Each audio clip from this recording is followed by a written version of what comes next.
Hi guys, good morning. ஒரு சின்ன கதை கேட்கலாமா? ஜானகி ராமகிருஷ்ணன் அப்படிங்கிற ஹஸ்பண்ட் அண்ட் ஒய்ஃபு. இவங்க ஒருத்தருக்கு ஒருத்தர் விட்டு கொடுக்காம ரொம்ப புரிதலோட அண்டர்ஸ்டாண்டிங்கோட வாழ்ந்துட்டு வந்தாங்க. எந்த ஃபங்க்ஷன் போகணுன்னாலும் எங்கே வெளியே போகணுன்னாலும் ரெண்டு பேரும் ஒன்றா தான் போவாங்க. இதுவரையும் தனியாக போனதே இல்லை. ஆனால் ஜானகியோட ஃப்ரெண்டுக்கு மேரேஜ் இன்விடேஷன் வருது. அவனுக்கு லீவ் கிடைக்கல அப்படிங்கிறதுக்காக ஜானகி மட்டும் தனியாக போகிறதா இருந்தது. ராமகிருஷ்ணன் கிட்ட ஜானகி தன்னோட ஃப்ரெண்டு கல்யாணத்துக்கு போயிட்டு அப்படியே அம்மா வீட்டில் 10 நாள் நான் தங்கிட்டு வரேன் அப்படின்னு சொல்லிட்டு அவன்கிட்ட கேட்குறான். ஆனால் ராமகிருஷ்ணனுக்கு தனியாக இவளை அனுப்புறதுக்கு மனசே இல்லை. இருந்தாலும் ஃபங்க்ஷனுக்கு போயிட்டு அப்படியே உடனே வந்துரு, இன்னொரு நாள் நம்ம அம்மா அப்பா வீட்டுக்கு போயிட்டு வரலாம், நீ தனியாக போக வேண்டாம், அங்கே உங்கள் அக்கா உன்கிட்ட பிரச்சனை பண்ணிட்டு உன்கிட்ட சண்டை கட்டிகிட்டே இருப்பாங்க, அப்புறம் வீட்டில் நீ அழுது ஃபீல் பண்ணுவ, அதை பார்த்தா எனக்கு ரொம்ப கஷ்டமாக இருக்கும், அதனால நீ போக வேண்டாம் தனியாக, நம்ம இன்னொரு நாள் சேர்ந்து போயிட்டு வரலாம் அப்படின்னு சொல்கிறான். ஆனால் அவன் ஒரே பிடிவாதமாக நான் அம்மா வீட்டுக்கு போயே ஆவேன் அப்படின்னு சொல்லிட்டு கிளம்புறா. சரின்னு அவனும் பஸ் ஏற்றி விட்டுறான். ஜானகியும் அவளோட ஃப்ரெண்டு மேரேஜ் அட்டன் பண்ணிவிட்டு அப்படியே அவங்க அம்மா வீட்டுக்கும் போயிடுறான். அங்கே போன உடனே அவங்க அக்கா வீட்டுக்கு வந்துடுறாங்க. அவளை அதே ஊரில் தான் கட்டி கொடுத்தது, மேரேஜ் பண்ணி வச்சது. அவளுக்கு ஒரு பையனும் ஒரு பொண்ணும் இருக்காங்க. அவளோட ஹஸ்பண்ட் அவங்க ரிலேட்டிவ் தான், அதனால அதே ஊரில் இருக்கிறதுனால மேரேஜ் பண்ணி வச்சுட்டாங்க. ஜானகியோட அக்கா எப்போவுமே நம்மளோட கணவருக்கு வீட்டில் எந்த மரியாதையும் தர மாட்டேங்கிறாங்க நம்ம அப்பா அம்மா. ஆனால் ஜானகியோட கணவருக்கு அவ்வளோ வரவேற்பு தர்றாங்க, அவ்வளோ கவனிச்சுக்கிறாங்க, நம்ம கணவரை மதிக்கிறதே இல்லையே அப்படின்னு எப்போவுமே ஃபீல் பண்ணிகிட்டே இருப்பாள். அதனால ஜானகிட்ட எரிஞ்செறிஞ்சு விழுவா.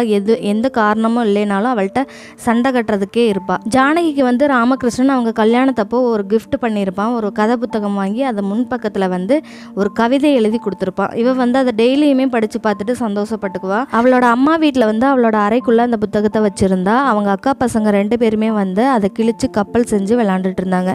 அதை பார்த்த உடனே இவளுக்கு ரொம்ப கவலையும் ஆயிடுச்சு, அதே சமயம் கோபமும் அதிகமாயிருச்சு. அவங்க 2 பேர்த்தையுமே கன்னத்தில் அரைஞ்சிட்டா. அதை அவங்க அக்கா பார்த்துட்டாங்க. இந்த ஒரு புத்தகத்துக்காக ஏன் குழந்தைங்களை அடிச்ச அப்படின்னு சொல்லிட்டு அவளை ரொம்ப திட்டிட்டு போயிடுறா. இதுக்காக தான் நீ அங்கேருந்து ஊருக்கு வந்தியா, என் பசங்களை அடிக்கிறதுக்காகவே அப்படின்னு சொல்லிட்டு ரொம்ப சண்டை போடுறா. அந்த ஒரு நாள் ஃபுல்லாக அவங்க அக்காவோட பேசவே இல்லை. அடுத்த நாள் அவளே எப்பவும் போல நார்மலாக பேச ஆரம்பிச்சிடுறா. அடுத்த நாள் ஜானகி அவங்க தோட்டத்துக்கு பக்கத்தில் இருக்க குளத்துக்கு குளிக்கலான்ட்டு போறா. அங்கே நிறைய லேடிஸ்லாம் இருக்காங்க. அவங்க எல்லாருமே பேசிட்டு இருக்கிறத இவ கேட்குறா. அவங்க அக்காவோட ஹஸ்பண்ட் ஏதோ ஒரு பிரச்சனைக்காக சாட்சிக்காக கோர்ட்டுக்கு போகணும் அப்படின்னு சொல்லிட்டு பேசிட்டு இருந்தாங்க அப்படின்னு சொல்லிட்டு இருக்காங்க. இதை கேட்டுட்டு உடனே வீட்டில் அவங்க அப்பாட்ட இந்த மாதிரி மாமா ஏதோ ஒரு பிரச்சனை ஆயிடுச்சு போல ஊரில், அதுக்காக சாட்சிக்காக கோர்ட்டுக்கு போகிறாராம், இதை நம்மள்ட்ட சொல்லவே இல்லையேப்பா அப்படின்னு சொல்லி ரொம்ப வருத்தப்படுறா. உடனே அவங்க அப்பாவும் அங்கே வேலை பார்க்குற பையன்கிட்ட சொல்லி அனுப்பி விடுறான். இந்த மாதிரி என்னோட மாப்பிள்ளையே கூட்டிகிட்டு வா அப்படின்னு சொல்லிட்டு. இதை அவங்க அக்கா ஒளிஞ்சிருந்து கேட்குறா. இது எல்லாத்தையுமே சொல்லி வைக்கிறா பாரு, நம்ம தங்கச்சி நம்ம ஹஸ்பண்டை அவருக்கு ஒரு மரியாதை மதிப்பு கூட கொடுக்க மாட்டேங்கிறாங்களே, அவன் முன்னாடியே என் ஹஸ்பண்டை அவமானப்படுத்துறாரு நம்ம அப்பா அப்படின்னு சொல்லிட்டு அவளுக்கு ரொம்ப கோவம் வருது. வெளியே அவளோட ரொம்ப சண்டை கட்டுறா.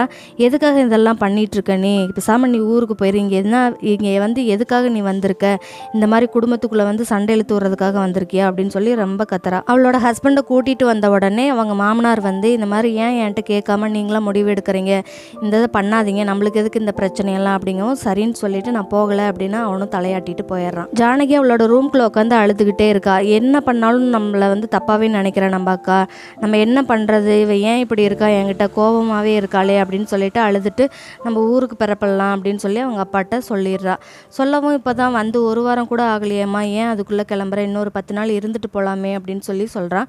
இல்லைப்பா நான் உடனே ஊருக்கு கிளம்பணும் அப்படின்னு ஊருக்கு கிளம்பியும் வந்துடுறா.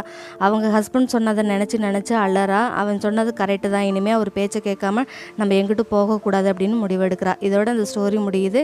இந்த ஸ்டோரி உங்களுக்கு பிடிச்சிருந்ததுனால லைக் பண்ணுங்கள், ஷேர் பண்ணுங்கள், கமெண்ட் பண்ணுங்கள், நம்ம சேனலை சப்ஸ்கிரைப் பண்ணிக்கோங்க. இதே மாதிரி அடுத்த வீடியோவில் சந்திக்கிறேன். Tata bye bye and take care.